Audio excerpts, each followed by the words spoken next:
ગુજરાત કોંગ્રેસના લોકસભાના ઉમેદવારોની યાદી બહાર આવી છે, જેમાં 7 ઉમેદવારો ગુજરાત કોંગ્રેસે જાહેર કર્યા છે। જેમાં કોંગ્રેસની બીજી યાદીમાં જો ઉમેદવારની વાત કરીએ તો બનાસકાંઠાથી જ્ઞાનીબેન ઠાકોરને તક આપવામાં આવી છે। લલિત વસોયા પોરબંદરથી ચૂંટણી લડશે, જ્યારે કે વલસાડથી અનંત પટેલ ઉમેદવાર બનાવવામાં આવ્યા છે। અમદાવાદ પૂર્વથી રોહન ગુપ્તા ઉમેદવાર બન્યા છે, જ્યારે કે અમદાવાદ પશ્ચિમ બેઠકથી ભરત મકવાણાને તક આપવામાં આવી છે। સાથે દમણ દીવથી કેતન પટેલને ઉમેદવાર બનાવવામાં આવ્યા અને બારડોલીથી સિદ્ધાર્થ ચૌધરીને તક આપવામાં આવી છે। કચ્છથી નીતિશ લાલન ચૂંટણી લડવાના છે। બનાસકાંઠામાં હવે રેખા ચૌધરી વર્સિસ જ્ઞાનીબેન ઠાકોરનો જંગ જામશે, કારણ કે ભાજપે આપી છે ટિકિટ રેખા ચૌધરીને અને કોંગ્રેસે ટિકિટ આપી છે જ્ઞાનીબેન ઠાકોરને। એટલે એક બાજુ ચૌધરી ઉમેદવાર અને બીજી બાજુ ઠાકોર ઉમેદવાર।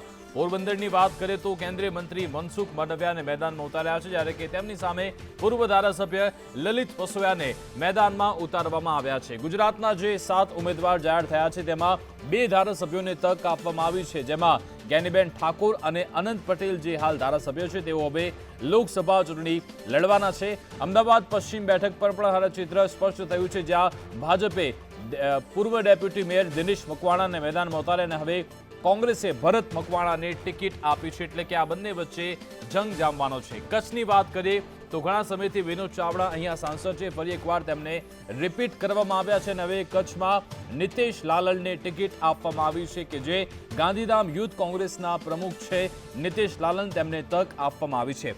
બારડોલીની વાત કરીએ તો અહીંયા પ્રભુ વસાવાની સામે સિદ્ધાર્થ ચૌધરી કોંગ્રેસ તરફથી લડવાના છે। સિદ્ધાર્થ ચૌધરી કે જે અમરસિંહ ચૌધરી જેડના પુત્ર છે, કે જેઓ મુખ્યમંત્રી રહી ચૂક્યા છે, અમરસિંહ ચૌધરી તેમને હરાવી ચૂક્યા છે, તેવા સિદ્ધાર્થ ચૌધરી અમરસિંહ ચૌધરી જેડ જેમના પુત્ર છે તે પ્રભુ વસાવા સામે જંગ લડશે। બીજી બાજુ ભરૂચમાં તો મનસુખ વસાવા અને ચેતર વસાવા અહીંયા ચિત્ર સ્પષ્ટ થઈ ચૂક્યું છે। એટલે કે આજે ઘણી બધી એવી બેઠકો છે કે જ્યાં ચિત્ર સ્પષ્ટ થતું જોવા મળ્યું છે। 7 ઉમેદવારો મેદાનમાં ઉતાર્યા છે। મહત્વનું છે કે 24 એવી બેઠકો છે જેના પર કોંગ્રેસ લડવાની છે। 2 ગઠબંધન માટે આમ આદમી પાર્ટીને ભાવનગર અને ભરૂચની બેઠક આપવામાં આવી છે અને 24 બેઠક પર કોંગ્રેસ લડવાની છે, જેમાંથી 7 બેઠક પર અત્યારે ચિત્ર કોંગ્રેસનું સ્પષ્ટ થયું છે। આ અંગે જાણકારી આપશે સંવાદદાતા પ્રતિક ફોન લાઈન પર જોડાઈ ગયા છે। પ્રતિક, કયા સમીકરણ સાથે, કઈ રણનીતિ સાથે આ 7 ઉમેદવાર કોંગ્રેસે મેદાનમાં ઉતાર્યા ગુજરાતમાં?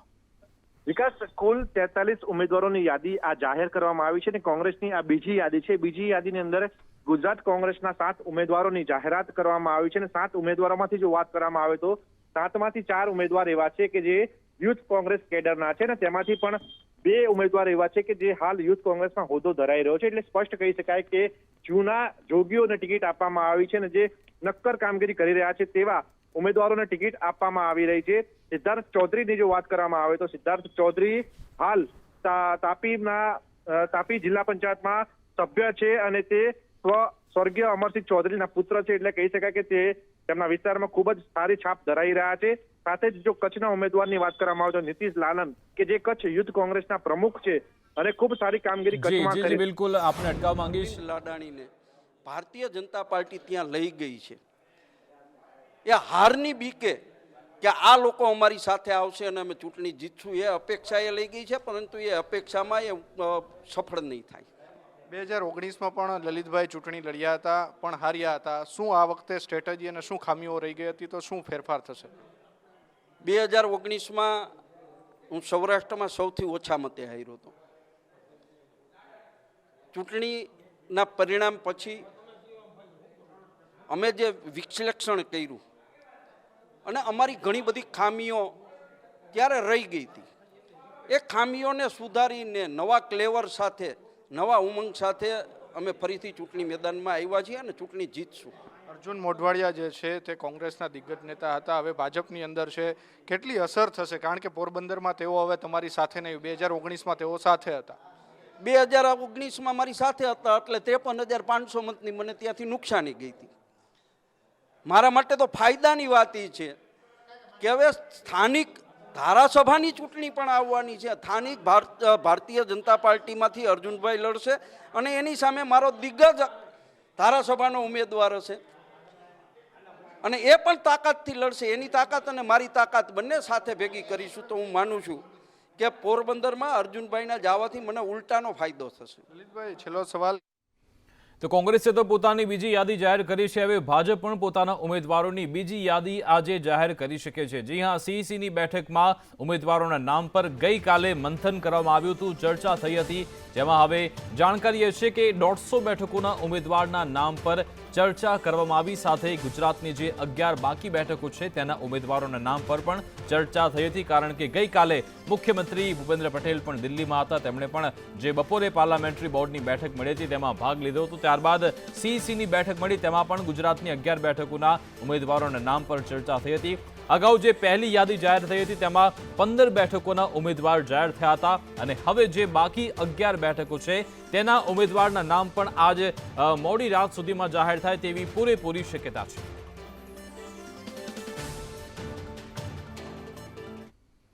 તો ઇન્ડિયા ગઠબંધનના ભરૂચ લોકસભાના ઉમેદવાર એવા ચેતર વસાવા સતત પ્રચાર પ્રસારમાં લાગ્યા છે. ત્યારે આજે તેમની સ્વાભિમાન યાત્રા વડોદરાના શિનોર તાલુકામાં પહોંચી હતી. આ સ્વાભિમાન યાત્રામાં શિનોર તાલુકા કોંગ્રેસ પ્રમુખ અને મહામંત્રી માત્ર દેખાયા હતા, જ્યારે કોંગ્રેસના કાર્યકરો સાથે આમ આદમી પાર્ટીના કાર્યકરોની પણ પાંખી હાજરી જોવા મળી હતી. શિનોરમાં સ્વાભિમાન યાત્રા મારફતે જનસંપર્ક માટે આવેલા ચેતર વસાવાએ પોતાની જીતનો આશાવાદ વ્યક્ત કર્યો હતો.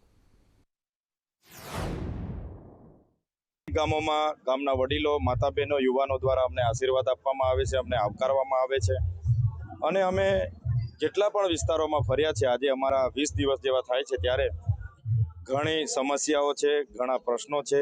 દરેક સમાજના લોકોએ જે ભાજપ સરકારને આ વિસ્તારોમાંથી ખોબલે ને ખોબલે દરેક ચૂંટણીઓમાં મતદાન આપ્યા હતા, છતાંય એમના પ્રશ્નોનું નિરાકરણ નથી આવ્યું. આજે પણ એ સમસ્યા જેવી છે તેવી જ છે. સમાચારમાં આગળ વાત કરીએ તો પોરબંદરના સમુદ્ર કિનારા પરથી ફરી એકવાર મોટા પ્રમાણમાં ડ્રગ્સનો જથ્થો ઝડપાયો છે. ગુજરાત એટીએસ, કોસ્ટગાર્ડ અને એનસીબીએ સંયુક્ત ઓપરેશન પાર પાડી દરિયામાંથી ડ્રગ્સનો જથ્થો ઝડપી લીધો છે. પ્રાથમિક માહિતી અનુસાર રૂપિયા 450 કરોડથી વધુનું ડ્રગ્સ જપ્ત થયું છે. તેમજ 70 થી 80 ડ્રગ્સના પેકેટ સાથે 6 પાકિસ્તાનીઓને પણ ઝડપી લેવાયા. ઝડપાયેલા તમામ આરોપીઓને પોરબંદર લાવવામાં આવશે. હજુ પણ લગભગ 13 દિવસ પહેલા જ અહીંયાથી ડ્રગ્સનો જથ્થો ઝડપાયો હતો, જેમાં 3132 કિલો ડ્રગ્સનો જથ્થો ઝડપવામાં આવ્યો હતો. ગુજરાત એટીએસ, ભારતીય કોસ્ટગાર્ડ અને એનસીબીના સંયુક્ત ઓપરેશનમાં 6 પાકિસ્તાની ડ્રગ્સ નેટવર્કના સાગીરીતો એટીએસને જે પ્રકારે બાતમી મળેલ કે પોરબંદરથી 185 નોટિકલ માઇલ દૂર પાકિસ્તાનીઓ દ્વારા ડ્રગ્સનું એક મોટું કાર્ટલ ભારતમાં ઘુસાડવાની કોશિશ કરે છે. આ પાકિસ્તાનીઓ ભારતમાં ઘૂસતાની સાથે પકડીને આશરે 60થી વધારે ટોટલ પેકેટો અને 400 કરોડથી વધારેનું ડ્રગ્સ પકડવામાં ખૂબ મોટી સફળતા પ્રાપ્ત કરી છે. હરણી દુર્ઘટના મુદ્દે થયેલી સો મોટો પર આજે ગુજરાત હાઈકોર્ટમાં સુનાવણી હાથ ધરાઈ. સરકારે કોર્ટમાં રજૂ કરેલા જવાબ પર હાઈકોર્ટે ઝાટકડી કાઢી. મનપા દ્વારા બોટિંગની પરવાનગી વખતે સાવચેતી કેમ ન રખાઈ? શું મનપા પરવાનગી વિના જ બોટિંગ ખુલ્લી મૂકે છે? બોટિંગ વ્યવસ્થામાં બેદરકારી નહીં ચલાવી લેવાય તેવું કહ્યું. બોટિંગ સંચાલકોએ લાયસન્સ લેવું ફરજિયાત છે તેવું સરકાર તરફી જવાબ અપાયો હતો, અને પોલીસ વેરિફિકેશન વગર જ બોટિંગ શરૂ નહીં કરી શકાય. બોટિંગને લગતી તમામ વ્યવસ્થા ફરજિયાત કરાઈ છે તેવું આજે સરકારે કહ્યું હતું.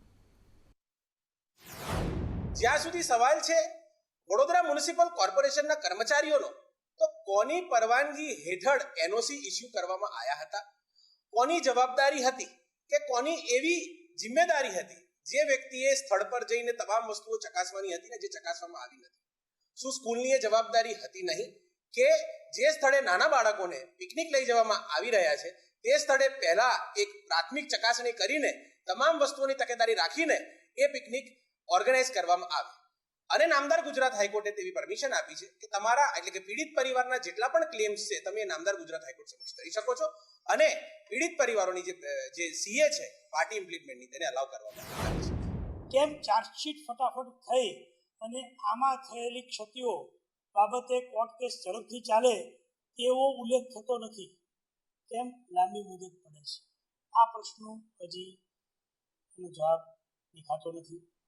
બાળકોના કુટુંબને અને જે મૃતક ટીચર છે એના કુટુંબને કોઈ ન્યાય મળે કે સ્કૂલના જે સંચાલકો છે અને ડીઈઓની કચેરી છે તેના જે ઓફિસરો છે એ લોકોની ક્ષતિઓ માટે એ લોકોની સામે ક્યારે પગલાં લેવાશે એ બાબતની કોઈ વાત નથી. એફિડેવિટમાં થતા વિલંબ મુદ્દે આજે હાઈકોર્ટ આકરા પાણીએ થઈ. સરકાર અને વકીલોની બેદરકારી મુદ્દે હાઈકોર્ટે અવલોકન કર્યું. ચલતા હૈ ચલને દોની નીતિ અને વિચાર બંધ કરો તેવું હાઈકોર્ટે કહ્યું. આ કોર્ટ છે, કોઈ પણ બેદરકારી અહીંયા ચલાવી નહીં લેવાય અને આ વિચાર દ્રષ્ટિ બદલવાની જરૂરિયાત છે તેવું આજે હાઈકોર્ટે કહ્યું હતું.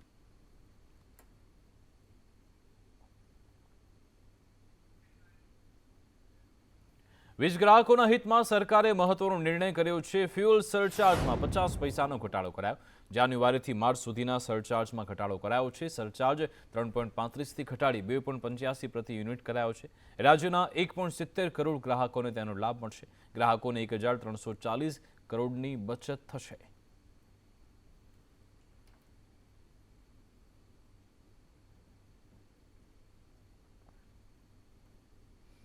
વડાપ્રધાન મોદીએ અમુક કલાકોના ગુજરાત પ્રવાસ દરમિયાન રેલવેના 85,000 કરોડના પ્રોજેક્ટનો શિલાન્યાસ કર્યો. સાબરમતીમાં ડેડિકેટેડ ફ્રેટ કોરિડોરના લોકાર્પણ સાથે માલગાડીઓના પરિવહન માટે અલગ રેલવે નેટવર્કનો આરંભ થયો છે. આ ઉપરાંત પ્રધાનમંત્રીએ ગાંધી આશ્રમના રીડેવલપમેન્ટ માટે 1200 કરોડના પ્રોજેક્ટનું ભૂમિપૂજન પણ કર્યું. આ ઉપરાંત પુનઃ વિકસિત કોચરબ આશ્રમનું પણ લોકાર્પણ કર્યું. વડાપ્રધાન અમદાવાદથી સીધા રાજસ્થાનના પ્રવાસે પહોંચ્યા હતા. પીએમ મોદી અમદાવાદમાં રેલવેના 85,000 કરોડથી વધારેના વિવિધ વિકાસલક્ષી પ્રોજેક્ટનું ખાતમુહૂર્ત અને લોકાર્પણ કર્યું હતું. પીએમએ 10 નવી વંદે ભારત ટ્રેનને પણ લીલી ઝંડી આપી. આ દરમિયાન તેમણે કહ્યું કે આગામી 5 વર્ષમાં રેલવેની કાયાપલટ થશે.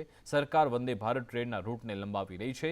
નવી વંદે ભારત ટ્રેન દેશના 250 જિલ્લામાં પહોંચી છે. સાથે સાબરમતી ડી કેબિન ખાતે વેસ્ટર્ન ડેડિકેટેડ ફ્રેટ કોરિડોરના ઓપરેશન કમાન્ડ સેન્ટરનું લોકાર્પણ કરવા સાથે દેશના વિવિધ ભાગોમાં railway train coach corridor solar અંદાજે 85,000 કરોડના પ્રોજેક્ટના લોકાર્પણ અને ખાતમુહૂર્ત કર્યા હતા.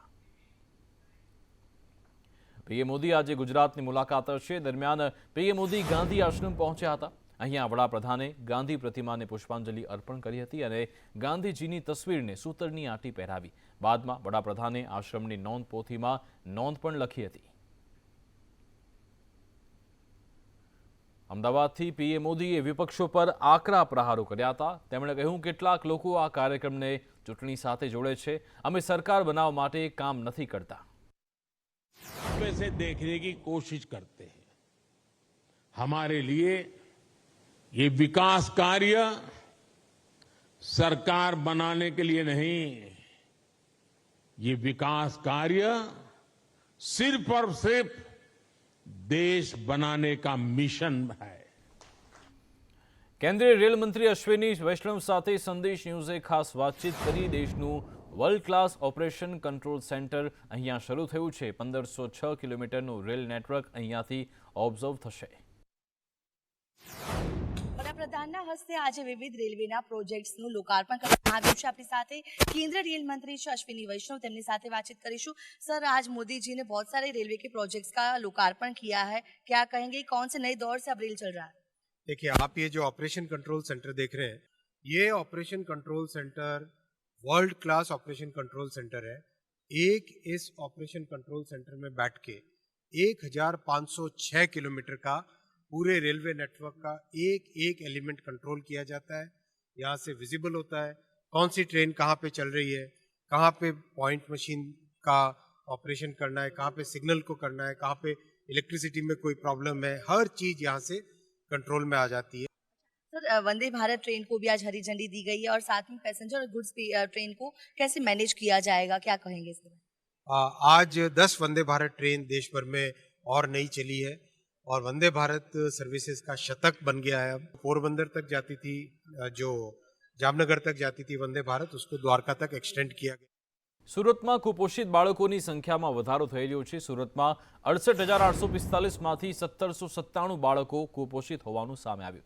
આંગણવાડીમાં અભ્યાસ કરતા બાળકો કુપોષિત છે. શહેરમાં કુલ 1093 આંગણવાડીઓ કાર્યરત છે. શ્રવણ શક્તિ ઓછી અને દિવ્યાંગ હોય તેવા 58 જેટલા બાળકો છે.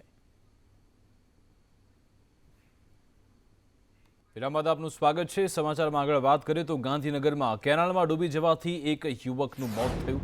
રીલ્સ બનાવતી વખતે યુવતીનો પગ લપસતા તે કેનાલમાં પડી હતી. જોકે આ યુવતીને બચાવવા જતા 2 યુવાન કેનાલમાં ડૂબી ગયા અને 2 યુવકમાંથી એકનું મોત થઈ ગયું છે અને બીજાની શોધખોળ ચાલુ છે.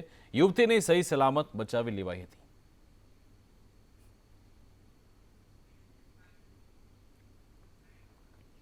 સુરતમાં 2 દિવસમાં નવી સિસ્ટમનો ફિયાસ્કો થઈ ગયો.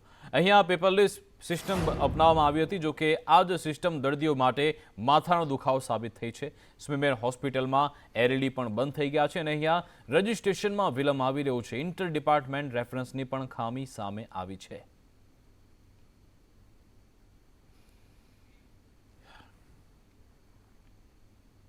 અમદાવાદ સ્કૂલ વર્ધી એસોસિએશને મુખ્યમંત્રીને પત્ર લખ્યો. સ્કૂલ વાન પરમિટના કેટલાક નિયમોમાં મુક્તિની માંગ સાથે મુખ્યમંત્રીને પત્ર લખાયો છે. મૂંઝવણભર્યા નિયમોના કારણે RTO પરમિટ નથી મળી રહી. 5000 સ્કૂલ વાનને RTO પરમિટ નથી મળતી. માત્ર 20 કિલોમીટર પ્રતિ કલાકની સ્પીડે વાન ચલાવવાનો તેમાં ઉલ્લેખ છે. 20 કિલોમીટર પ્રતિ કલાકની સ્પીડથી સ્કૂલ વાન ચલાવવી અશક્ય છે તેવું એસોસિએશનનું કહેવું છે. જૂન 2022થી RTO કચેરીમાં સ્કૂલ વાનના પાસિંગ અટકેલા છે.